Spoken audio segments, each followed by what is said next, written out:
Sidang putusan gugatan pra-peradilan pengerusakan tambak udang milik Sheni Syarip, warga Kabupaten Pesisir Barat yang dikeluarkan surat penghentian penyidikan perkara oleh Polda Lampung digelar di Pengadilan Tanjung Karang, Bandar Lampung.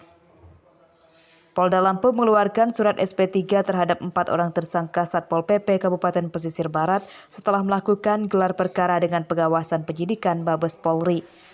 Hakim Tunggal Ismail Hidayat di Pengadilan Negeri Tanjung Karang mengabulkan permohonan pemilik tambak Sheni Syarip.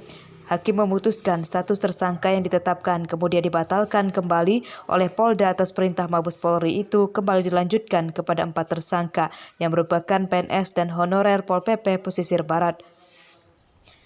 Pengerusakan tambak udang ini berawal ketika sedikitnya 30 anggota Satpol PP Pemkab Pesisir Barat mendatangi lahan tambak udang Vandame milik Sheni Syarip. 4 orang Satpol PP yang telah ditetapkan tersangka oleh Polda Lampung menggergaji pipa induk tambak yang menjulur ke laut tanpa kompromi. Pemilik tambak melaporkan kasus pidana pengerusakan fasilitas tambak tersebut ke Polda Lampung pada 1 April 2020. Namun Polda Lampung mengeluarkan surat SP3 terhadap 4 orang tersangka Satpol PP Kabupaten Pesisir Barat setelah melakukan gelar perkara dengan pengawasan penyidikan Mabes Polri. Dengan permohonan kami, dengan pendapat Hakim Tunggal tadi bahwa diputuskan perkara ini harus dilanjutkan oleh pihak penyidik, dalam hal ini termohon.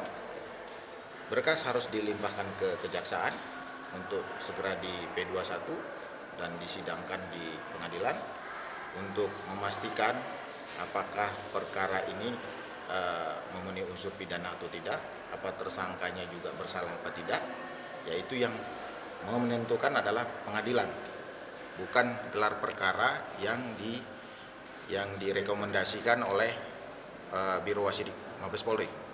Jadi pengadilanlah yang berhak untuk menentukan apakah perkara ini pidana atau tidak.